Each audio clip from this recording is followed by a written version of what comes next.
할렐루야. 여러분 안녕하십니까? 하나님과 함께하는 행복한 삶, 오늘도 하나님 말씀으로 함께 하루를 열기를 원합니다. 오늘 함께 읽을 성경 말씀은요, 베드로전서 3장 13절에서 22절 말씀입니다. 또 너희가 열심으로 선을 행하면 누가 너희를 해하리요? 그러나 의를 위하여 고난을 받으면 복이 있는 자니 그들이 두려워하는 것을 두려워하지 말며 근심하지 말고 너희 마음에 그리스도를 주로 삼아 거룩하게 하고 너희 속에 있는 소망에 관한 이유를 묻는 자에게 대답할 것을 항상 준비하되 온유와 두려움으로 하고 선한 양심을 가지라. 이는 그리스도 안에 있는 너희의 선행을 욕하는 자들로 그 비방하는 일에 부끄러움을 당하게 하려 함이라. 선을 행함으로 고난받는 것이 하나님의 뜻일진데 악을 행함으로 고난받는 것보다 나으니라. 그리스도께서도 단번에 죄를 위하여 죽어사 의인으로서 불의한 자를 대신하셨으니 이는 우리를 하나님 앞으로 인도하려 하심이라. 육체로는 죽임을 당하시고 영으로는 살리심을 받으셨으니 그가 또한 영으로 가서 옥에 있는 영들에게 선포하시니라. 그들은 전에 노아와 날 방주를 준비할 동안 하나님이 오래 참고 기다리실 때에 복종하지 아니하던 자들이라. 방주에서 물로 말미암아 구원을 얻은 자가 몇 명뿐이니 겨우 8명이라.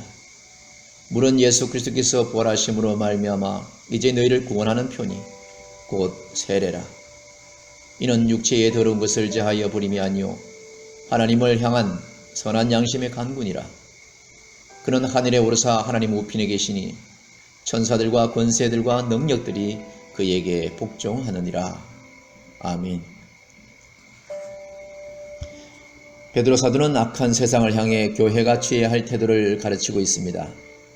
양육강식의 원리, 힘의 원리만이 작동하는 세상에 대해 똑같이 힘으로써 보복하는 것이 아니라 오히려 성을 행하라고 가르치고 있습니다.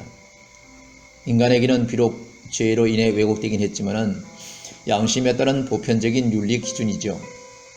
지속적으로 악을 행하는 세상에 대해서 교회가 적극적으로 선을 행한다면 오히려 교회를 향해 계속해서 악을 행하기가 어려울 것입니다. 만약 교회가 적극적으로 선을 행하고 있음에도 불구하고 교회가 비난과 핍박을 받는다면 교회가 의를 위하여 고난을 받고 있다는 것이 분명해집니다. 주의 뜻에 순종하기 위해 고난을 받는 것은 교회가 하나님 나라의 백성이며 그리스도의 제자임을 드러내는 가장 분명한 증거입니다. 교회는 영원한 하나님 나라를 상속받은 복된 사람들이며 비록 고난이 있을지라도 그리스도 안에서 복과 안식을 누리는 사람들이죠. 그러므로 교회는 세상의 위협에 두려워하거나 흔들리지 않고 마음속에 오직 예수 그리스도를 주님으로 거룩하게 모셔가야 되는 것입니다. 그러므로 어두운 세상 가운데 빛으로 존재하는 교회의 삶은 세상 사람들로부터 의문을 일으킬 것입니다. 교회가 악을 악으로 갚지 않고 흔들리지 않고 선을 행하는 모습으로 존재할 때에 세상은 비로소 교회가 고난 가운데서 소망을 가지는 이유를 묻기 시작할 것입니다. 교회는 그때 그 사람들에게 대답할 것을 항상 준비해야 합니다. 교만하고 거친 태도가 아니라 하나님을 경외하는 마음을 가지고 온유한 태도로 인내하며 복음을 전해야 되는 것이죠. 교회는 그리스도 안에서 죄를 용서받고 성령의 역사로 회복된 선한 양심을 가진 사람들인 것입니다. 교회는 그 선한 양심에 따라서 온유함과 두려움으로 복음을 전할 수가 있습니다. 교회를 비방하는 사람들은 그리스도 안에서 행하는 교회의 선한 행실로 인해서 오히려 부끄러움을 당하게 될 것입니다. 교회가 선을 행하다가 고난을 받는 것이 하나님의 뜻이며 악을 행하다가 고통을 당하는 것보다 나은 일이라고 베드로전서 3장 14절로 17절 말씀에 우리에게 정확하게 가르쳐주고 있습니다. 그리스도께서는 죄를 사하시기 위해 단 한 번 결정으로 고난을 당하셨지요. 의인이 불의한 사람들을 위해서 죽으신 것입니다. 예수님의 죽음은 하나님 나라에서 쫓겨난 죄인들을 하나님 앞으로 인도하기 위한 것이었습니다. 예수님은 육체로는 죽임을 당하셨지만 영으로는 살리심을 받으셨습니다. 죄에 대해 죽으심으로 죄의 지배로부터 완전히 자유롭게 되었고 새 생명을 얻어 하나님과의 관계는 완전히 회복되었습니다. 그리스도의 승리와 부활은 노아시대부터 하나님을 대적하고 불순종하여 지옥에 있는 영들에게 선포되었습니다. 우리 주 예수 그리스도는 하늘에 오르셔서 하나님과 통치자의 보좌에 앉아 모든 천사와 권세를 가진 것들과 능력을 가진 것들이 복종하는 주님이 되셨습니다.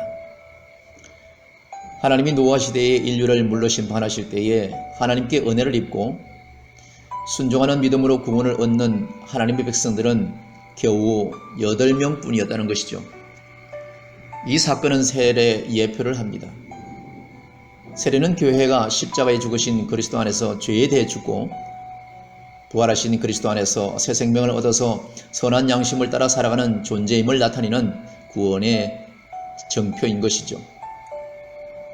주님의 교회는 유일한 구원의 수단이었던 방주 안에서 홍수가 그치고 마른 땅에 도달하기까지 항해하던 노아의 가족들과 같이 유일한 구원의 수단인 예수 그리스도 안에서 선한 양심을 따라서 살아가며 구원의 완성을 향해 나아가고 있어야 되는 것입니다. 우리가 그리스도 안에서 얻은 것은 단지 천국 가는 것이 아닙니다. 그리스도 안에서 회복된 선한 양심을 따라서 두려움과 흔들림이 없이 선을 행하며 이 땅에 이미 임한 하나님 나라를 드러내며 살아가는 거룩한 이 시대의 교회들이 되어야 되는 것입니다. 우리를 향한 사탄의 참소와 눈에 보이는 교회들의 연약한 모습을 바라보면서 거룩한 삶을 포기하고 낙심해서는 안 되는 것입니다. 하나님 말씀을 근거로 우리가 영광스럽고 거룩한 교회임을 믿어야 하며 드러내야 하며 살아야 하며 그리고 지금부터라도 우리가 믿는 바에 합당한 삶을 살기에 온 힘을 써야 되는 것입니다. 그것이 예수 믿은 자의 본질인 것입니다. 말로 복음을 전하기에 앞서서 지속적이고 적극적으로 선을 행하는 삶을 통해 흔들리지 않는 소망을 세상에 보여주며 동시에 우리의 삶을 보고 소망의 근거를 묻는 사람들에게 그리스도의 복음을 분명하고 풍성하게 전할 준비를 하는 교회들이 세워져야 되겠습니다.